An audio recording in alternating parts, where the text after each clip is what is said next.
Avant de plonger dans cette histoire incroyable, pensez à vous abonner à la chaîne et à activer la cloche. Ici, chaque récit a quelque chose à dire, et vous ne voudrez pas en manquer un seul. Ce policier arrogant a pointé une arme sur une femme noire injustement, mais l'a amèrement regretté. Angela Turner, 38 ans, venait de terminer une garde épuisante à l'hôpital Mercy de Chicago, un établissement réputé pour son service d'urgence cardiovasculaire. Depuis plus de 10 ans, elle y exerçait comme cardiologue, jonglant entre les interventions chirurgicales d'urgence, les consultations et les responsabilités de chef de service. Malgré la fatigue accumulée, Angela portait chaque jour un engagement inébranlable, sauver des vies, avec rigueur et compassion. Ce soir-là, la ville semblait s'installer dans un calme presque irréel, une pause bienvenue après la tempête incessante de cas critiques qu'elle avait dû gérer. Sur le chemin du retour, le visage marqué par la fatigue, elle décida de s'éloigner des grandes artères bruyantes et lumineuses de la ville pour traverser un quartier résidentiel paisible. Les arbres dénudés dessinaient des ombres fines sur les trottoirs, et l'air frais du début d'hiver crispait légèrement ses joues. Alors qu'elle roulait lentement, ses yeux attentifs remarquèrent un mouvement hésitant près du bord du trottoir. Une femme âgée venait de trébucher sur une plaque de verglas invisible à l'œil nu, et s'était affaissée lourdement. Ses mains tremblaient, et son souffle était court. Le visage de la vieille dame était marqué par la douleur, mais aussi par la peur de rester seule. Sans hésiter, Angela freina doucement, gara sa voiture en sécurité sur le côté, et se précipita vers la femme. « Madame, est-ce que vous allez bien ?» demanda-t-elle avec une voix douce, pleine de sollicitude. La vieille dame leva lentement les yeux vers elle. « Oh, chère, j'ai glissé, je crois que je me suis fait mal à la hanche. » dit-elle d'une voix rauque, haletante. Angela s'agenouilla à côté d'elle, évaluant rapidement la situation avec son œil d'experte. Elle l'aida à s'asseoir doucement sur un banc tout proche, prenant soin de ne pas aggraver sa blessure. Son regard se voulait rassurant. « Je vais appeler une ambulance tout de suite, ne vous inquiétez pas. Vous n'êtes pas seule. » Alors qu'Angela sortait son téléphone, ses doigts tremblaient un peu, non pas de peur, mais d'épuisement et de stress accumulé, elle commença à composer le numéro des urgences. Elle expliqua calmement la situation, décrivant la condition de la vieille dame et sa localisation précise.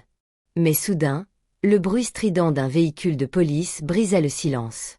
Une voiture de patrouille surgit de nulle part, s'arrêtant brusquement à côté d'elle, provoquant un petit nuage de poussière et un grondement métallique dans l'air froid. Le lieutenant James Miller descendit rapidement du véhicule, le visage fermé, les sourcils froncés. Connu dans le département pour son tempérament explosif et son arrogance, Miller était un homme qui aimait imposer son autorité, souvent sans prendre le temps d'écouter. Il fixa Angela d'un regard dur, calculateur, puis posa ses yeux sur Mrs. Jenkins, toujours assise, fragile. « Hey! Reculez tout de suite !» cria-t-il d'une voix forte et sèche, tirant son arme d'un geste brusque et la pointant droit vers Angela. « Ne bougez pas. Vous êtes en état d'arrestation pour agression. » Angela se figea. Son cœur manqua un battement. Le choc était brutal, incompréhensible. Elle leva lentement les mains, les paumes ouvertes vers Miller. « Je suis médecin, je viens d'aider cette dame, je... » tenta-t-elle de répondre d'une voix calme mais tremblante. Mais pour Miller, aucun mot n'avait de valeur.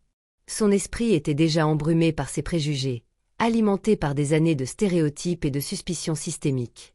Il ordonna à Angela de s'allonger au sol, maintenant son arme braquée fermement sur elle.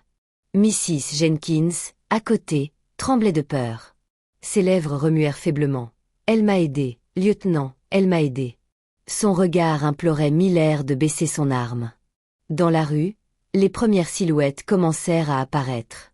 Des voisins, alertés par la tension palpable, sortirent de chez eux, certains attrapant leur téléphone pour filmer la scène. D'autres criaient à Miller de baisser son arme, certains demandaient calmement ce qui se passait. Le silence de la nuit s'était transformé en un chaos chargé d'émotions, la peur, la colère, la confusion. La vidéo d'Angela Turner, filmée par plusieurs témoins sur place, se propagea à une vitesse fulgurante sur les réseaux sociaux. On y voyait clairement la scène, une médecin respectée, les mains levées, menacée sans raison par un policier armé, son visage calme mais marqué par la douleur de l'injustice. Le contraste entre la compassion d'Angela et l'agressivité gratuite du lieutenant James Miller fit réagir immédiatement la communauté. En quelques heures, le #Justice for Angela se répandit partout, de Chicago à New York, de Los Angeles à Atlanta. Des milliers de messages d'indignation, de soutien et de colère inondaient Twitter, Facebook, Instagram et TikTok. Des influenceurs, des activistes et des citoyens ordinaires s'emparaient de l'affaire, dénonçant non seulement cet incident, mais aussi le racisme systémique qui gangrène les forces de l'ordre depuis trop longtemps.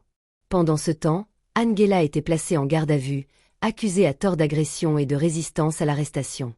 Dans la froideur impersonnelle du commissariat, entourée de murs gris et sous l'éclairage blafard, elle gardait la tête haute. Son regard, loin d'être brisé, témoignait d'une force intérieure inébranlable. Elle répétait calmement qu'elle n'avait rien fait de mal, qu'elle était médecin, venue pour aider, pas pour être traitée comme une criminelle. À l'hôpital, la nouvelle fit l'effet d'une bombe. Ses collègues, choqués et furieux, refusèrent de rester silencieux. Des médecins, infirmières et personnel hospitalier organisèrent rapidement des rassemblements et manifestèrent leur soutien. Des banderoles « Nous sommes avec Angela » fleurissaient dans les couloirs. La solidarité fut immédiate, transcendant les différences, car tous connaissaient son professionnalisme, son dévouement, son humanité. Dans son cercle intime, sa famille fut bouleversée, mais aussi galvanisée. Son mari, Marcus Turner, un avocat renommé spécialisé en droit civique, prit les choses en main. Homme calme, posé, mais avec une détermination farouche, Marcus mobilisa ses contacts et lança une stratégie juridique et médiatique pour obtenir la libération d'Angela et mettre en lumière cette injustice. Il organisa rapidement une conférence de presse devant le tribunal de Chicago. Devant une foule de journalistes et de caméras, il prit la parole avec une voix ferme, mais empreinte d'émotion. « Ma femme a passé sa vie à sauver des vies, à soigner, à aider. Ce soir-là, elle a fait ce que tout être humain aurait fait, tendre la main à une personne en détresse. Et pourtant, elle a été arrêtée. Menacée, humiliée, simplement parce qu'elle est noire. Ce n'est pas seulement une erreur, c'est une injustice profondément enracinée dans notre système. Nous ne pouvons plus fermer les yeux. Nous exigeons des réponses, nous exigeons des réformes, nous exigeons que justice soit faite. » Les caméras capturèrent chaque mot, et dans les jours qui suivirent, cette déclaration fit vibrer l'opinion publique. Face à la pression grandissante des médias, des associations et de la population, le procureur de Chicago annonça l'ouverture d'une enquête interne sur les agissements du lieutenant Miller. La police fut contrainte de reconnaître les risques d'abus de pouvoir, et Miller fut suspendu provisoirement, privé de ses fonctions le temps que la lumière soit faite sur cette affaire. Dans les coulisses, Marcus travaillait avec acharnement. Il réunissait des témoignages, des preuves, et surtout la vidéo devenue virale, que son équipe d'experts juridiques analysait minutieusement. Le combat pour Angela ne faisait que commencer, mais autour d'eux, un vent nouveau soufflait, porté par l'espoir que cette affaire puisse enfin faire bouger les lignes, casser le cycle de l'impunité, et redonner confiance à ceux qui se sentent invisibles face à l'autorité. Angela, malgré les épreuves, refusait de se laisser abattre. Chaque message de soutien, chaque visage solidaire, chaque mot de réconfort était une brique pour reconstruire sa dignité et sa foi dans la justice. Elle savait que son combat dépassait sa propre personne. Il portait la voix de toutes celles et ceux qui subissent l'injustice silencieuse au quotidien. Le jour du procès, la salle d'audience était bondée, saturée d'une atmosphère électrique, lourde de tension et d'attente. Des caméras de télévision et des journalistes étaient présents, conscients qu'il assistait à un moment charnière. Des membres de la communauté noire de Chicago, des militants pour les droits civiques, des médecins, des étudiants, tous s'étaient déplacés pour soutenir Angela Turner. Angela, vêtue d'un tailleur sobre mais élégant, s'assit avec calme, malgré la pression. À ses côtés, son mari Marcus et leur fille de 10 ans, Naomi, qui comprenait plus que jamais l'importance de ce moment.